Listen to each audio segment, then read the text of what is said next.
พี่น้องประชาชนบรรดาเผ่าโดยเฉพาะเป็นพี่น้องเผ่ามงจงสืบต่อเพิ่มทวีความสามัคคีปองดองภายในของพี่น้องเผ่ามงของพวกเราและระหว่างพี่น้องเผ่ามงของพวกเรากับบรรดาเผ่าต่างๆอยู่ในทั่วประเทศก็คืออยู่ในแขวงหัวพันให้นับมือนับมีความแน่นแฟ้น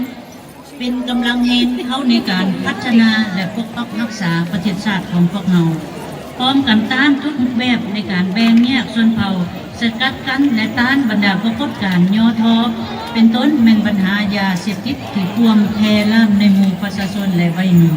ปฏิบัติระเบียบกฎหมายให้เข้มงวดเสริมขยายหัวคิดประดิษฐ์สร้างก็คือนำใช้ทุนฮอนที่มีของแต่ละครอบครัวเข้าในการผลิตเป็นต้นเป็นการปลูกฝังการเลี้ยงสัตว์เพื่อสร้างรายรับและพัวแปลงชีวิตการเป็นอยู่ของแต่ละครอบครัวตนให้ดีขึ้น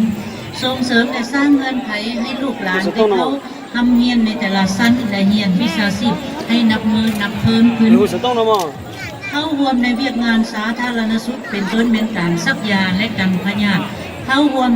ในเวียกงานปกปักรักษาความสงบสุขของบ้านของแต่ละครอบครัวปฏิบัติสิทธิเสมอภาคยิงซ้ายและเวียกงานอื่นๆที่ภาครัฐและอำนาจการปกครองวางไว้เพื่อให้มีการหันเปลี่ยนอย่างตั้งหน้า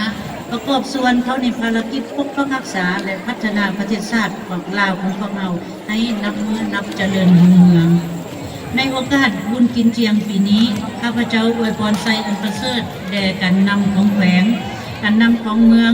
ตลอดถึงพนักงานนายและพลทหารนายและพลตำรวจพนักงานปฏิวัติอาวุโสผู้ทรงคุณวุฒิและประชาชนลาวบรรดาเผ่าภายในแขวงหัวพันพิเศษแมนพี่น้องประชาชนเผ่ามงของพวกเรา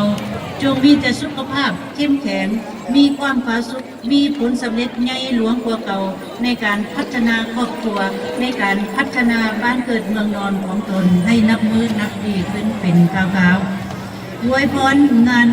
บุญนอกพระเจ้าจงทั้งนี้จงกลายเป็นปางบุญแห่งมหาความสามัคคีเป็นปางบุญแห่งความเบิกบานมวลซื่นของประชาชน